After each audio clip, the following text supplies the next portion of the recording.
జై శ్రీరామ్, అందరికీ నమస్కారం. వెల్కమ్ టు న్యూస్ అఖండ. నేను మీ కస్తూరి శ్రీధర్. మిత్రులారా, మీకందరు కూడా ఒక అద్భుతమైన ఒక శుభవార్తను అయితే తీసుకొచ్చిన. న్యూస్ మాత్రం చాలా ఇంట్రెస్టింగ్గా ఉంటుంది. ఓకేనా? గుర్తు తెలియని వ్యక్తులు, వీళ్ళకి మనం ముద్దుగా రాకుమార్లు అని చెప్పేసి పేరు పెట్టుకున్నాం. బాగా నచ్చింది కదా మీకు రాకుమార్లు అనేది? ఎందుకంటే వాళ్ళ తగినట్టున్నది కదా పేరు, అందుకని చెప్పేసి రాకుమార్లు అని చెప్పి పెట్టిన వాళ్ళ పేరు. 2022 నుంచి ఈ గుర్తు తెలియనటువంటి రాకుమార్లు పాకిస్తాన్ను చెడుగుడు ఆడుకుంటున్నటువంటి సంగతి మీకు అందరికి కూడా తెలిసిందే.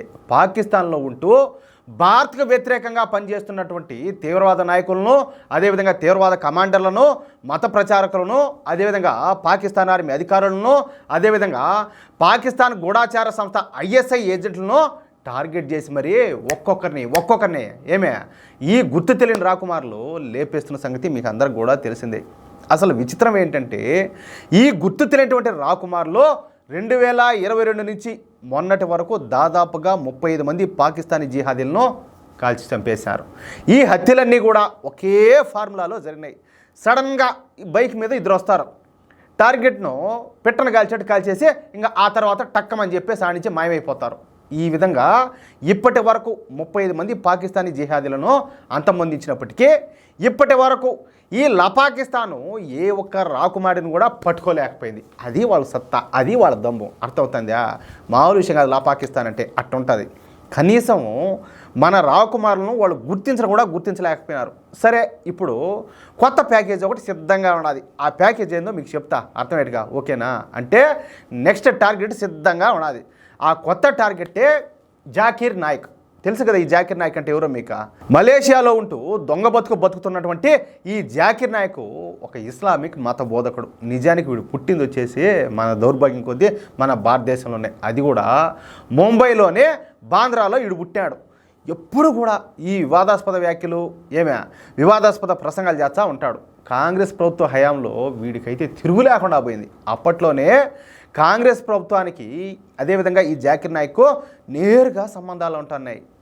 ఏంది వాళ్ళు ఒకటయ్యా, ఇంకెప్పుడు మీరు తెలుసుకునేదే. అయితే వీడికి ఉన్నటువంటి గొప్పతనం ఏంది అంటే తిమ్మిని బమ్మిని చేయగలుగుతాడు. అంటే జనాలు ఆ మాదిరిగా నమ్మిగలుగుతాడు అనమాట. ఇటువంటి అబద్ధ ప్రచారమైనా చేసి ఈ అబద్ధ మాటలని చెప్పి జనాలను బాగా నమ్మిగలుగుతాడు. భూమి గుండ్రంగా లేదు, బల్లపరుపుగా ఉండదని చెప్పేసి తన ప్రసంగాల ద్వారా చాలామంది నమ్మించాడు. ఇంకా దాన్ని బట్టి మీరు అర్థం చేసుకోండి వీడు ఎంత మూర్ఖుడో, వీడు ఎంత తెలివైనడో. అంటే మూర్ఖుడు అంటే మన విషయంలో, తెలివైనడు అనేది ఆయన గారిని నమ్ముతారు కదా గుడ్డిగా, అది వాళ్ళ విషయంలో ఆయన తెలివైనడు అనమాట. ఇదేమి జోక్ కాదు నేను చెప్పేది, నిజంగానే. అంతటి మేధావి అయినటువంటి ఈ Zakir Naik Islamic Research Foundation స్థాపించాడు. ఇక ఈ ఫౌండేషన్ ఎలా ఉంటుందో నేను మీకు చెప్పాల్సిన అవసరం లే, ఎందుకంటే ఓడి దిగినట్టే ఉంటుంది. ఈడేమో జాంబీగాడు, ఆ జాంబీగాడి దిగినట్టే ఉంటుంది అది కూడా. అయితే మన దేశంలో ప్రధాని మోడీ గారు ఎప్పుడైతే ప్రధానమంత్రిగా ప్రమాణ స్వీకారం చేశారో, ఇక ఆ తర్వాత ఈ జాకీర్ నాయక్ తనను అరెస్ట్ చేస్తారేమో అని చెప్పేసి భయపడిపోయి భారత్ నుంచి పారిపోయి మలేషియాలో తలదాచుకుంటున్నాడు. ఇక్కడ ఇంకొక కామెడీ ఏందయ్యా అంటే, ఈ జాకీర్ నాయక్ ఏంది ఒక జిహాదీ, అదేవిధంగా పూర్తిగా ఈ రాడికల్ భావజాలం ఉన్నటువంటి వ్యక్తి. ఎప్పుడు కూడా రెచ్చగొట్టే ప్రసంగాలన్నీ కూడా చేస్తూ ఉంటాడు. కాఫీర్లను బ్రతకనేయకూడదని చెప్తూ ఉంటాడు. వాళ్ళ దృష్టిలో కాఫీర్లు అంటే ఎవరా? మనమే స్వామి. అంటే వాళ్ళ దృష్టిలో మనం ఉండకూడదు, మారితే మతం మారాలా, లేదంటే ఫసక్, అది వాళ్ళ దృష్టిలో. సరే, ఈ క్రమంలోనే ఈ జాకీర్ నాయక్ ఏం చేశా అంటే ఒక ఛానల్ను ప్రారంభించాడు. ఆ ఛానల్ పేరు వచ్చేసి పీస్ టీవీ. ఏంది? Peace TV. వీడు చేసేదేమో జిహాదీ ప్రసంగాలు కానీ వీడి ఛానల్ పేరేమో పీస్ టీవీ. ఎట్లా చూడండి ఈ పత్యాపారం అంతా కూడా.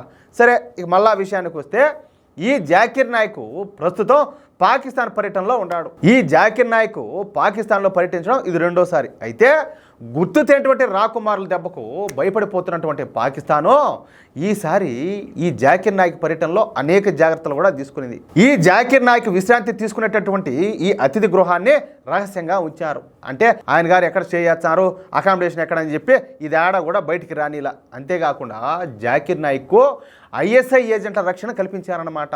ఈ పాకిస్తానీలు ఈ అతిథి గృహం విషయంలో ఇన్ని జాగ్రత్తలు తీసుకున్నప్పటికీ కూడా జాకీర్ నాయక్ పాకిస్తాన్లోని లాహోర్లో ఉన్నాడని, లాహోర్లోని రైవిండ్ ప్రాంతంలో బస చేశాడన్న విషయం బయటకైతే పొక్కిపోయిందనమాట. అంటే బయటకు వచ్చేసింది విషయం.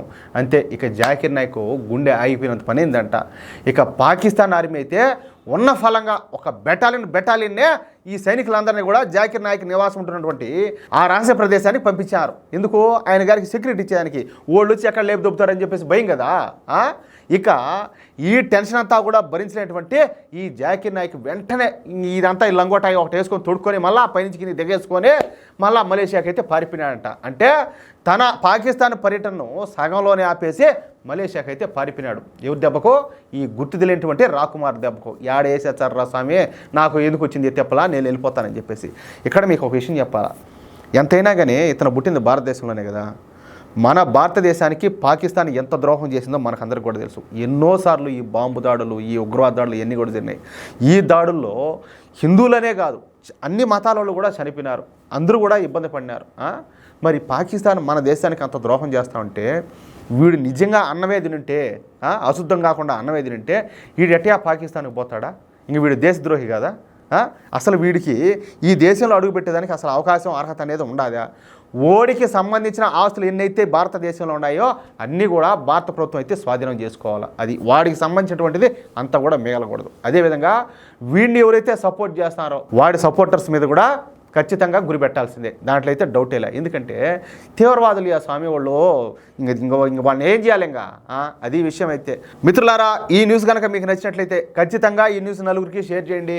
అదేవిధంగా ప్రతి ఒక్కరు కూడా మీ యొక్క అమూల్యమైన అభిప్రాయాలను తప్పనిసరిగా కామెంట్ రూపంలో తెలియజేయండి. అలాగే ఇంతవరకు మీరు కనుక మన ఛానల్ని సబ్స్క్రైబ్ చేసుకున్నట్టయితే ప్రతి ఒక్కరూ మన ఛానల్ని సబ్స్క్రైబ్ చేసుకోండి, సపోర్ట్ చేయండి ప్లీజ్. జై శ్రీరామ్.